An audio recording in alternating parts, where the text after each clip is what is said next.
نحمده ونصلي على রাসূলিল কারীম। সম্মানিত আশিক রাসূলেরা, আপনারা আমার সালাম গ্রহণ করুন। আসসালামু আলাইকুম ওয়া রাহমাতুল্লাহি ওয়া বারাকাতুহু।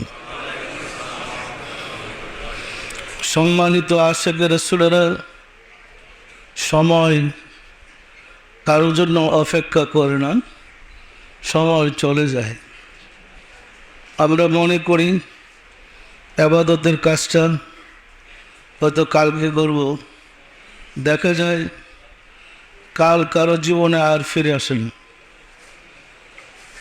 প্রত্যেকটা মানুষের জন্মের পর থেকে হায়াতি জিন্দেগি সে অতিক্রম করে চলে যাচ্ছে। পিতামাতা মনে করে শিশু সন্তান বড় হচ্ছে, আরও বড় হবে, কিন্তু বাস্তব কি তাই? বাস্তবে দেখলে একজন মানুষ যদি 60 বছর আয়াত নিয়ে জন্ম নেয়, জন্মের পর থেকে তার 60 বছর মাইনাস হইতেছে, মানে প্রতিটা মুহূর্ত, প্রতিটা ঘন্টা, প্রতিটা দিন তার ওই 60 বছর থেকে মাইনাস হচ্ছে, কমে যাচ্ছে। তাহলে কি সে ছোট হচ্ছে না বড় হচ্ছে?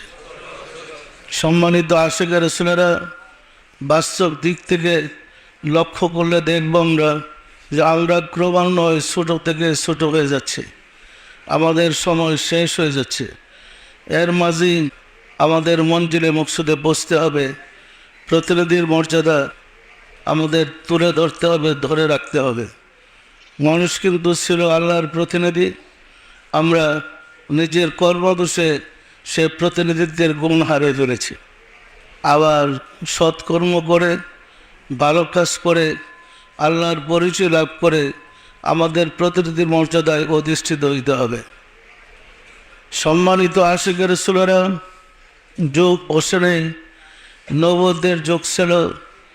সে যুগে অসংখ্য নবী, হাদিসের বর্ণনা অনুযায়ী 1,24,000 নবী আল্লাহ প্রেরণ করেছেন।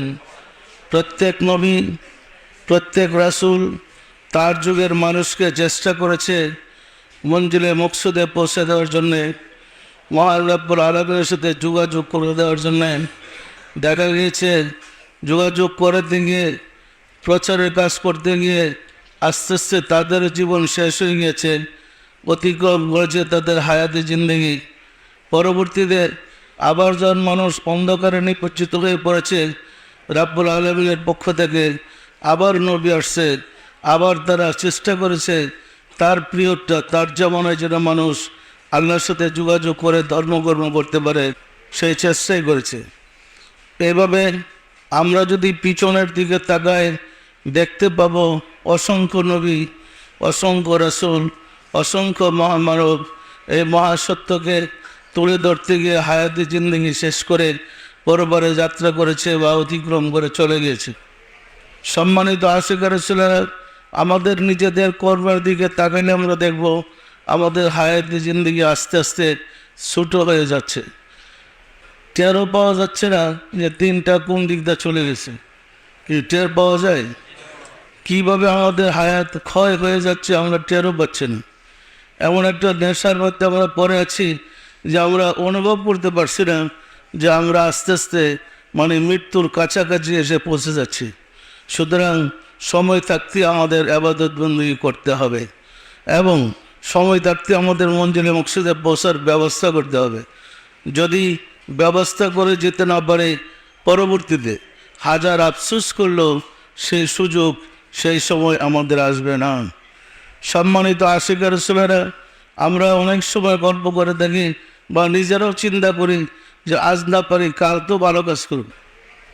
আবার কেউ কেউ বলে যে আমার সময় হয় নাই, বুড়া হলে আমি ভালো কাজ করে মরল বলে। কিন্তু আমাদের দেশে একটা প্রচলনই আছে যে 40 বছর পার হইল, এরপরে পীরের কাছে যাব, পরিয়ালার কাছে গিয়ে তোবাদিল্লা বইরা মানে সাধু হয়ে যাব। বলেন যে যৌবন বয়সে পারে নাই সে কি বুড়া বয়সে পারে?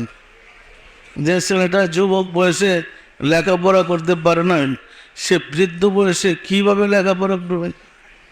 কীভাবে মঞ্জিলে মকসুদে বসবে, আমাদের কিন্তু অনেক অনেক ভুল আমাদের মাঝে রয়ে গেছে। সুতরাং সময় মধ্যে আমাদের কাজ এগিয়ে নিতে হবে এবং আমাদের কাজ করে যেতে হবে।